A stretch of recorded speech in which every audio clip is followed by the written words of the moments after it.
జగన్మోహన్ రెడ్డి గారు చేయని పని అని చెప్పకండి. ఎందుకంటే 2 ఏళ్ళు కరోనాతో పోయింది. మిగతా 3 ఏళ్ళు ఆయన పరిపాలించింది. ఈ 3 ఏళ్ళు కూడా మెడికల్ కాలేజీలు కట్టారు. లేకపోతే కృష్ణపట్నం పోర్టు, గంగవరం పోర్టులు ఇవన్నీ కూడా తీర్చిదిద్దారు. తర్వాత నాడు నేడు ప్రోగ్రామ్ ద్వారా గవర్నమెంట్ స్కూల్స్ బాగా డెవలప్ చేసినారు. మంచిగా యూనిఫార్మ్ ఇచ్చినారు, బెల్ట్ ఇచ్చినారు, సాక్సులు ఇచ్చినారు, షూస్ ఇచ్చినారు. గతంలో ఎప్పుడు సాక్సులు, షూస్ అనేవి లేదండి. బాగా ప్రైవేట్ స్కూల్ వాళ్ళే సాక్సులు, షూస్ వేసుకుంటారు. పేదవాళ్ళకి ఉండవు. కానీ ఇప్పుడొచ్చినియి. ఇది జగన్ గారి గవర్నమెంట్ వచ్చాకొచ్చింది. ఇంగ్లీష్ మీడియం కూడా జగన్ గారి గవర్నమెంట్ వచ్చాకొచ్చింది. చాలా మార్పులు తీసుకొచ్చారు. సంతకు ఒక సచివాలయం పెట్టి, ఒక్క సచివాలయమే కాదు, ప్రతి ఒక్క పేదవాడికి, ప్రతి ఒక్క మధ్య తరగతి కుటుంబానికి, ప్రతి ఒక్క రైతుకి, ప్రతి ఒక్క పల్లెకి కూడా సచివాలయం వెళ్ళేలా చేసినాడు. వాళ్ళ నాన్నగారి హయాంలో ఆరోగ్యశ్రీ పెట్టి ఒక సంస్థానాన్ని స్థాపించేసినారు. పేదవాడికి కూడా కార్పొరేట్ వ్యవస్థలో మంచి ట్రీట్మెంట్ దొరికేటటువంటి అవకాశాన్ని కల్పించినాడు. 104, 101 ఇవన్నీ కూడా వచ్చేసినాయి కదా!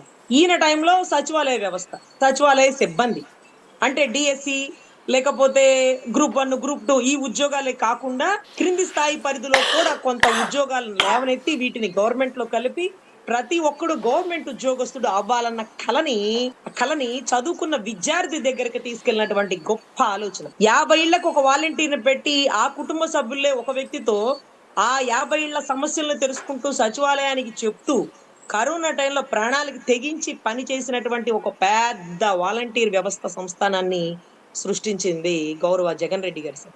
ఈ సలహా ఇచ్చిన వారికి, ఇది నడిపించిన వారికి, ఇది ఇది యాక్టివేషన్ లో పెట్టినటువంటి గౌరవ మాజీ ముఖ్యమంత్రి వర్యులకి అందరికీ ఈ రాష్ట్రం మొత్తం రుణపడి ఉంటుంది సార్. ఈ రోజు 5,000 నుంచి 10,000 చేస్తాం, పూతరేకులు రెడీగా పెట్టుకోమన్నటువంటి ఇప్పుడు ముఖ్యమంత్రి గారు, ఇప్పుడు ఉప ముఖ్యమంత్రి గారు వాలంటీర్ వ్యవస్థని పక్కన పెట్టేసినారు. డిఎస్సి ఉద్యోగాలు, కానిస్టేబుల్ ఉద్యోగాలు తప్ప ఇంతవరకు ఒక్క నోటిఫికేషన్ బయటికి రిలీజ్ చేయలేదు. అవి కూడా ఆ గవర్నమెంట్ లో, ఆ కోర్టులో పెండింగ్ ఉన్న జడ్జిమెంట్ వచ్చి విడుదలైనటువంటి ఉద్యోగాలు. ఏది కానిస్టేబుల్ ఉద్యోగాలు కానీ, డిఎస్సి కానీ. సో కొత్తగా ఏం ప్రకటించినారు? ఎన్ని వేల ఉద్యోగాలు ప్రకటించినారు? ఈ గవర్నమెంట్ వచ్చాక 6,000 ప్రకటించింది. గతంలో 10,000 పెండింగ్ ఉన్నటువంటి జడ్జిమెంట్ వచ్చింది. వాళ్ళకి ఉద్యోగాలు ఇస్తున్నట్టున్నారు. అవి కూడా చాలా వరకు పెండింగ్ అయినాయట. సో ఇటువంటి పరిస్థితుల్లో 5 లక్షలు ఇచ్చేసినాం, 3 లక్షల ఉద్యోగాలు ఇచ్చేసినాం, ఇన్ని కోట్లు ఖర్చు పెట్టినాం. దేనికి ఖర్చు పెట్టినారు? వసతి దీవెన, విద్యా దీవెన, రీయింబర్స్మెంట్ ఖర్చు పెట్టినారా? నిరుద్యోగ భృతి ఇచ్చినారా? తర్వాత ఆడబిడ్డ నిధి ఇచ్చినారా? ఏమి ఇచ్చినారు? ఏ పథకాలు ఇంప్లిమెంట్ అయినాయి? దానికి ఎన్ని కోట్లు ఖర్చు అయినాయి? లెక్క చెప్పండి.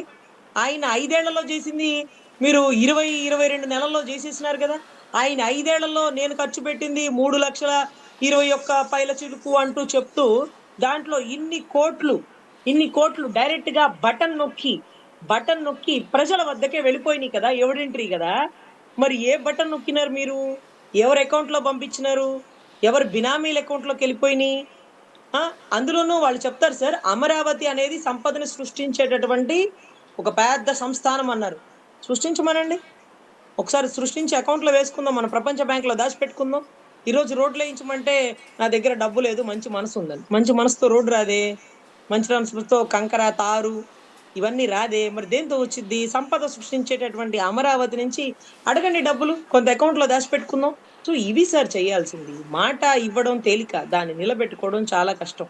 అందుకనే మాట తప్పను మడం తిప్పను అనేటటువంటి జగన్ శ్లోకంలో అంటే చెప్పిన ప్రతిదీ బటన్ నొక్కి ప్రతి పథకం ద్వారా ప్రజలకి ఆ పథకాల రూపంలో కొంత నగదు, కొంత శ్రేయోభం ఇవన్నీ వెళ్ళిపోయినాయి. అందుకనే అంటారు, ఆఖరికి ప్రజలు ఇప్పుడు అనుకుంటున్నారంట, జగన్ అన్న నయమే స్వామి, నెలకోసారి వస్తాడు, బటన్ నొక్కుతాడు, కొంత డబ్బు రిలీజ్ చేస్తాడు, అందరి అకౌంట్ లో పడతాయని. ఈ రోజు వారిని కూటమిని గెలిపించిన ప్రజలే అనుకుంటున్నారు జగనే బెటర్ అని అంటూ స్వయంగా ఆయనే చెప్పడం గొప్ప విషయం అండి.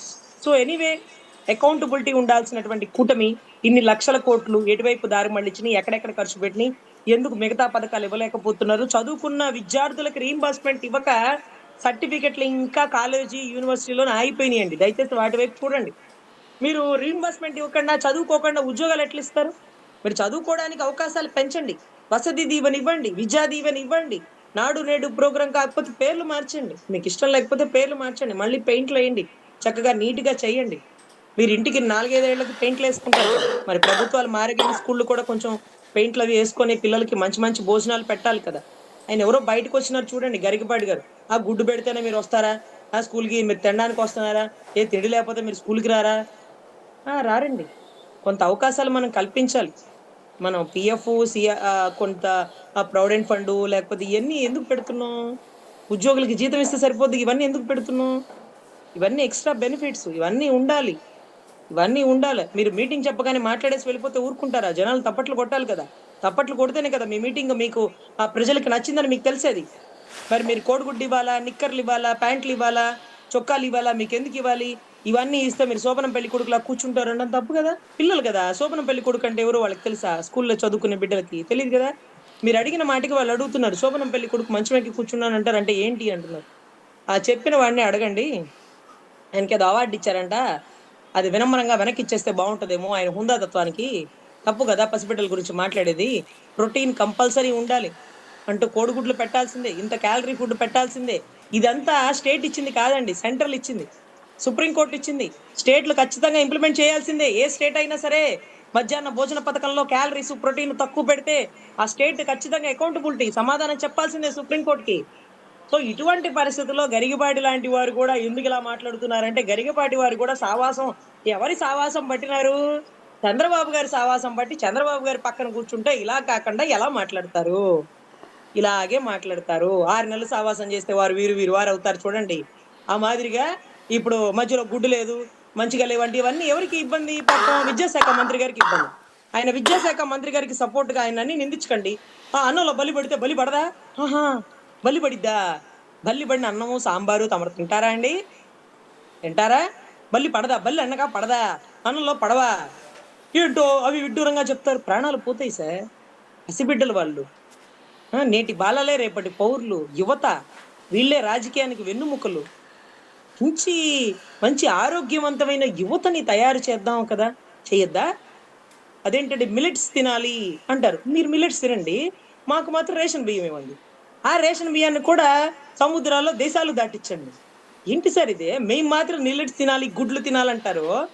మరి రేషన్ ఇచ్చే దాంట్లో ఒక నెలకి ఒక 30 గుడ్లు ఇస్తున్నారా? 60 గుడ్లు ఇస్తున్నారా? మనిషికి ఒక గుడ్డు తినమని ఇస్తున్నారా? పేదోడు తినకూడదు. వాడు ఆరోగ్యవంతుడైపోతే మన మీద ఎందుకు ఆధారపడతాడు? వాడు విద్యావంతుడైతే మనల్ని ప్రశ్నించడా?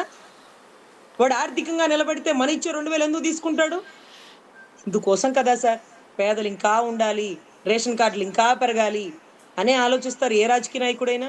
సో, దయచేసి విద్యావంతుడైతేనే ఆ కుటుంబం గొప్పగా నిలబడుతుంది, గొప్పగా ఆలోచించగలుగుతారు. 5 ఏళ్లకి వాళ్ళిచ్చే 2000, 5000 కోసం అమ్ముడు పోరు. గొప్పగా ఆలోచిస్తారు. ఆలోచించి ఒక తెలివైన వ్యక్తికే ఓటేస్తారు. సో, ఇవన్నీ కూడా రాజకీయాల్లో రావాల్సినటువంటి మార్పులండి. అది ఏ నాయకుడు తీసుకొచ్చినా వారిని స్వాగతిద్దాం. అంతేకాని ఇలాగా నాయకత్వ దోషంతో మాట్లాడేటటువంటి గరిగపాటి గారు గాని, ప్రవచనకర్తలు ఈ రాష్ట్రానికి కొంత కావాలేమో, కానీ సంఘ సంస్కర్తలు చాలా అవసరం సార్. ఓకే. ప్రవచనకర్తలు మీరు ఎందుకు రాజకీయ నాయకుల పక్కన కూర్చుంటున్నారు? ఏం అవసరం మీకు? ఒక గుడిలోకెళ్ళి కూర్చోండి. చక్కగా మంచి ప్రసంగాలు చేయండి. ప్రజల్ని చైతన్యపరచండి. భక్త బృందాన్ని పెంచండి. హైందవ ధర్మాన్ని కాపాడండి. హిందూ సనాతన ధర్మాన్ని పెంచండేమో. అది చెయ్యాలి కదా! రాజకీయ నాయకుల పక్కన కూర్చొని తప్పట్లు కొడతారేంటి? మీకేం పని? ఇవాళ ఒకడుంటారు, ఓకే. రేపు ఇంకొకడొస్తాడు. మనకెందుకు? మనం భగవద్గీతలో కృష్ణుడిని పూజించాలి. కృష్ణుడిని పొగడాలా. పక్కనున్నటువంటి రాష్ట్ర సీఎంనో, ప్రధానమంత్రినో కాదు. కృష్ణుడిని పొగడండి. గీతలో ఏం చెప్పాడో చెప్పండి. నరేంద్ర మోడీ గారు ఏం చెప్పారో మీరు చెప్పక్కర్లా. టీవీలో వస్తుంది మేము చూస్తాం. చంద్రబాబు ఓకే గారు ఏం మేడం. చేసినారో మీరు చెప్పక్కర్లా. కొన్ని చేసినారు, కొన్ని చేయలేదు మాకు తెలుసు.